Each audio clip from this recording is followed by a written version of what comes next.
بسم اللہ الرحمن الرحیم۔ السلام علیکم، میں ہوں شیخ اللہ بخش ایڈوکیٹ۔ آپ دیکھ رہے ہیں میرا یوٹیوب چینل شیخ ٹاک آفیشیل۔ محترم ناظرین، ہارون الرشید سینئر صحافی تجزیہ نگار کا دبنگ اعلان کہ نون لیگ اور پیپلز پارٹی کے پاس 30% ووٹ بھی نہیں ہے اور وہ حکومت بنانے جا رہے ہیں، جبکہ پی ٹی آئی کے پاس 70% ووٹ ہے، لیکن پھر بھی اس کو حکومت بنانے نہیں دی جا رہی۔ اور ایم کیو ایم کو 16 سیٹیں کہاں سے مل گئی؟ G D A grand democratic alliance کا جامشورو میں دھرنا، جس سے پیر بگارا اور حافظ نعیم الرحمان کا خطاب، پی ٹی آئی اور جماعت اسلامی کی صوبہ سرحد میں مشترکہ کانفرنس اور دوبارہ اتحاد پر غور۔ پی ٹی آئی اور جماعت اسلامی کا کراچی میں چیف الیکشن کمیشن کے دفتر کے سامنے دھرنا اور احتجاج جاری ہے۔ اب ملاحظہ کریں گے ہارون الرشید صاحب کا یہ بیان۔ بھائی اب تو ساری سازش تشت بام ہو گئی، ہر چیز کھل کے سامنے آ گئی۔ مولانا فضل الرحمان کے بعد علی وزیر اور محسن داوڑ نے بھی کہہ دیا کہ ہمیں تو جنرل باجوہ نے کہا تھا، اور وہ تو اتنے اس پہ باقی کا انہوں نے مظاہرہ کیا کہ انہوں نے یہ بھی کہہ دیا کہ ہم نے تو اپنی ریاست کی ریٹ ختم کرنے کے لیے کیا تھا۔ ادھر وہ اپنا جو محمود اچکزئی ہیں وہ کہہ رہے ہیں کہ ہم پشتونستان بنانا چاہتے ہیں، بلوچستان کو اور خیبر پختونخوا کو ملا کے۔ صورتحال اتنی بگڑ گئی ہے، وقت تیزی سے بیت رہا ہے۔ چیف جسٹس کو صاحب کو چاہیے تھا بر وقت نوٹس لیتے، اور مطلب اتنی بڑی اتنی دھاندلی۔ وہ تو الیکشن سے پہلے جو سروے امریکہ نے اور سعودی عرب نے اور چین نے کرائے تھے اور ترکی نے، تو لوگوں کو پتا تھا عمران خان کے 70% ووٹ ہیں۔ اگر نون لیگ کا اور پی ٹی اس کا تحریک انصاف کا 5-7% کا فرق ہوتا، یا یہ ہے کہ پیپلز پارٹی اور مل جاتی نون لیگ، اور ان دونوں کا ملا کے 5-7%، 10% کا فرق ہوتا، تو ممکن ہے مینج کر لیتے، کوئی صورت ہوتی، اور ان کے پاس کوئی منشور ہوتا، کوئی پروگرام ہوتا۔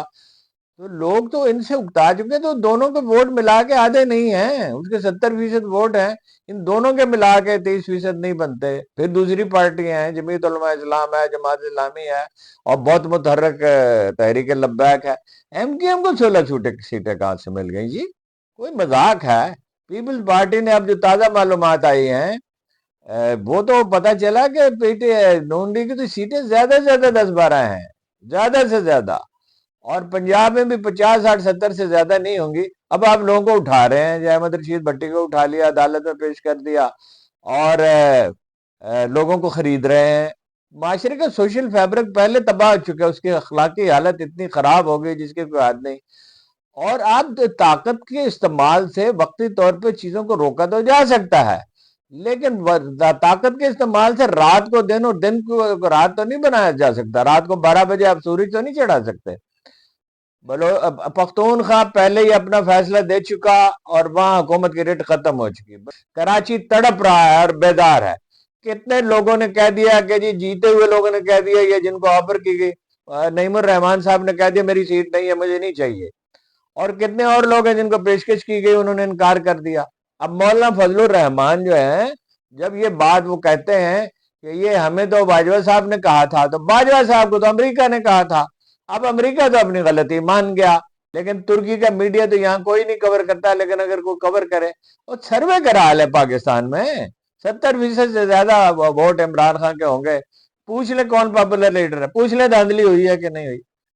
کیا بچگانا باتیں کر لے؟ پریس کانفرنس میں انہوں نے سارے ثبوت دے دی، انٹرنیشنل میڈیا پہلے ہی کنونس تھا، وہ ساری دنیا کے ٹی وی چینلز پہ چلا رہے ہیں اور دھاندلی کے ثبوت بھی دکھا رہے ہیں۔ اب یہ کس طرح آپ مطلب یہ طاقت کے استعمال سے اس کو روک لیں گے؟ اور میڈیا کو آپ نے کنٹرول کر لیا، انتخابی مہم چلانے کی اجازت نہیں دی تھی، لیڈر جیل میں تھا، کارکن جیلوں میں تھے۔ ویڈیو آپ نے ملاحظہ کی، جس میں عبدالرشید صاحب صاف طور پر کہہ رہے ہیں کہ 70% ووٹ صرف پی ٹی آئی کو پڑا ہے، جبکہ 30% سے بھی کم ووٹ نون لیگ اور پی پی کو پڑا ہے۔ تو اس بنیاد پر یہ کیسے حکومت بنانے جا رہے ہیں؟ اس کے ساتھ ساتھ انہوں نے اور بہت سارے انکشافات کیے جس میں انہوں نے کہا کہ محمود خان اچکزئی نے یہ بیان دیا کہ بھئی ہم خیبر پختونخوا اور بلوچستان کو ملا کر حکومت پاکستان کی ریٹ ختم کرنے جا رہے تھے اور اس طرح کی باتیں کی. تو اندازہ کریں کہ ہمارا جو حالات ہے یہ کس جانب جا رہے ہیں. معیشت ٹھپ ہو چکی ہے، حکومت کی ریٹ بلوچستان اور سرحد میں ختم ہونے جا رہی ہے، سندھ میں بھی حالات ابتر ہوتے جا رہے ہیں، ہر جگہ احتجاج اور دھرنے لگے ہوئے ہیں. یہ جو حکومت کے کرتا دھرتا ہے، کیا یہ ایک اور بنگلہ دیش بنانا چاہتے ہیں؟ کیا یہ پورے پاکستان میں پھر سے ایمرجنسی لگانا چاہتے ہیں؟ تو الیکشن کمیشن کی ایسی ناانصافی کے اوپر سپریم کورٹ کیوں خاموش ہے؟ وہ کیوں نہیں از خود نوٹس لیتی؟ جب ایک پارٹی کے پاس سرے سے کوئی اکثریت ہے ہی نہیں، نون لیگ اور پی پی کی 30% ووٹ بینک کے ہوتے ہوئے وہ کیسے بنا سکتے ہیں حکومت؟ ان کی حکومت صبغت اللہ راشدی کے بقول 6-7 ماہ یا 8 ماہ نہیں چلے گی. کہ کیوں یہ اتنی کوشش کی جا رہی ہے، جب کہ میرا خیال تو یہ ہے کہ یہ سارا کا سارا ایمرجنسی نافذ کرنے کے لیے پاپڑ بیلے جا رہے ہیں.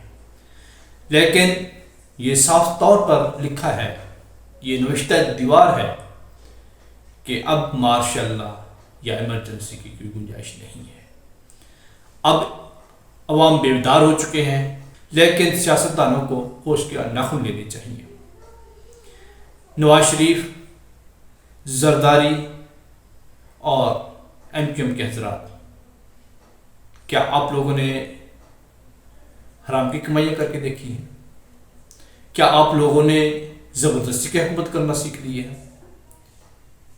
تو ایسی حکومت آپ کی ہرگز نہیں چلے گی، نہ برداشت کی جائے گی.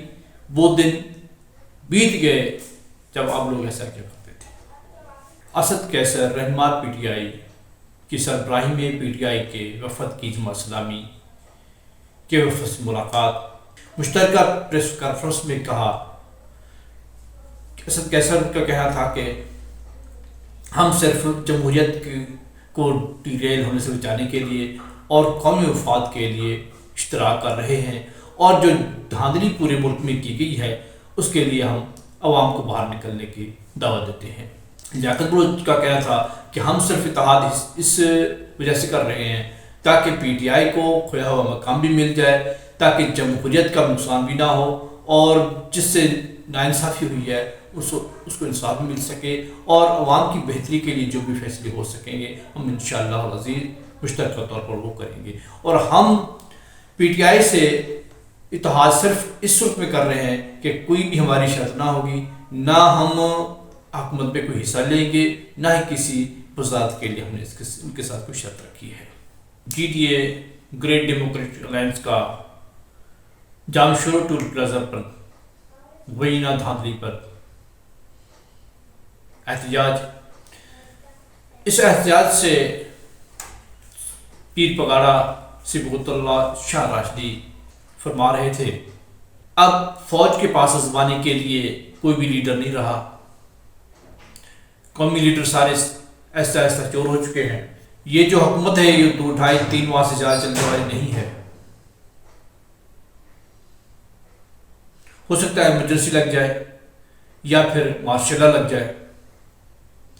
الیکشن جیتنے والا بھی سر پکڑ کر بیٹھا ہے، اور جو نہیں جیتے یا ہروائے گئے ہیں وہ ہماری طرف باہر نکلے ہوئے ہیں. خدا ہماری فوج کو سوچنا چاہیے کہ اس طرح کے بلنڈر آئندہ نہ کرے. ہمیں معلوم ہو چکا تھا الیکشن سے 2-2.5 ماہ پہلے کہ الیکشن کے رزلٹس بک چکے ہیں. ایسی صورت میں الیکشن کمیشن کہاں سو رہا ہے اور سپریم کورٹ کہاں سو رہی ہے. فیصلہ کرنے والوں کو اب سوچنا پڑے گا کہ ان کے پاس اب ازمانے کے لیے کوئی قومی لیڈر نہیں بچا. عمران خان کوئی چور نہیں ہے، ہو سکتا ہے اس سے کوئی غلطی ہو گئی ہو، حماقت ہو گئی ہو تو شاہ خانہ میں. اگر وہ چور ہے تو سب چور ہیں. کیوں کہ سب لوگوں نے جو اس سے پہلے آئے سب نے گاڑیاں لی, تمام توشہ بٹور کر لے گئے. جب وہ چور نہیں ہے تو عمران خان کو یہ کیسے چور کہہ سکتے ہیں؟ اگر عمران خان چور ہے تو ہم سارے چور ہیں.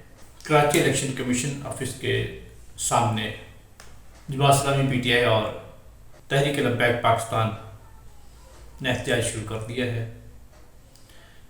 ہر پارٹی یہ پیٹ رہی ہے کہ ہم سے دھاندلی ہوئی ہے. ہر پارٹی یہ کہہ رہی ہے کہ ہمارا مینڈیٹ چرایا گیا ہے. سوائے نون لیگ, ایم کیو ایم اور پی پی کے تمام پارٹیاں یہ کہہ رہی ہیں کہ ہمارا مینڈیٹ چرایا گیا ہے. جبکہ بغلیں بجا رہے ہیں ایم کیو ایم والے, کیونکہ جن کو 1 یا 2 سیٹیں بھی مشکل سے ملنی تھی. 17 سیٹیں قومی اسمبلی میں اور اس سے بھی زیادہ سیٹیں ان کو صوبائی اسمبلی میں مل گئی, اور ان کو کیا چاہیے. جبکہ نون لیگ کو صرف اور صرف 10 سے 12 سیٹیں ملنی تھی قومی کی, اور ان کو تقریباً 75 سیٹیں مل چکی ہیں. اسی طرح پی پی ہے جس نے زور زبردستی سے پورے سندھ کو کیپچر کیا ہوا ہے, جہاں کی ساری جماعتیں سراپا احتجاج ہیں. خدا را الیکشن کمیشن آف پاکستان اس بات پہ غور کرے, سوچے اور سپریم کورٹ اس پہ سو موٹو ایکشن لے. جماعت اسلامی پاکستان نے الیکشن کمیشن آف پاکستان کے استعفے کا مطالبہ کر دیا ہے, اور اسی طرح ہی جیسے ہارون الرشید صاحب نے کہہ دیا ہے کہ دوبارہ الیکشن کرانے کے سوا کوئی چارہ نہیں ہے. کیونکہ جو لوگ اس وقت جیت چکے ہیں وہ بھی اپنی سیٹیں چھوڑنے کے لیے تیار نہیں ہوں گے, کیونکہ ان کے اندر ضمیر ابھی اجاگر نہیں ہوا. اگر ضمیر اجاگر ہوا ہوتا تو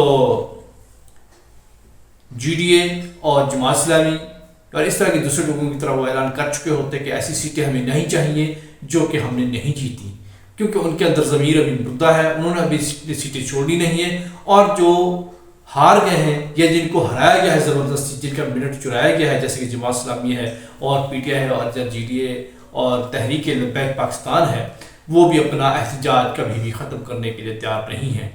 کیونکہ جماعت اسلامی نے اور پی ٹی آئی نے تب تک کے لیے احتجاج جاری رکھنے کا اعلان کر دیا ہے جب تک کہ ان کو ان کا حق نہیں دے دیا جاتا. تو ایسی صورت میں مقتدر حلقوں کو اور جو بار بار ہر حلق کو آزماتے ہیں ان کو سوچنا چاہیے کہ بھائی اب وہ کھیل نہیں چلے گا جو پہلے چلا کرتا تھا. اسی طرح میں کہنا چاہوں گا نواز شریف سے اور آصف زرداری سے, اور اسی طرح اور جو حکومت میں کے اندر ہمیشہ رہنے کے رسیہ ہیں, آپ عوامی سیاست کریں نہ کہ فوجی سرپرستی میں ہلکی سیاست. ہلکی سیاست سے وہ عوامی خدمت نہیں آتی. ہلکی سیاست کرنے سے وہ عوام کے مسائل نہیں ہو سکتے جو کہ عوامی خدمت سے ہونے چاہیے. اگر عوام کی خدمت کرنی ہے تو مقتدر حلقوں کی چھتری کے علاوہ عوام کی خدمت کرتے ہوئے آگے بڑھا جائے تاکہ اس سے کچھ نتائج بھی حاصل ہو سکے.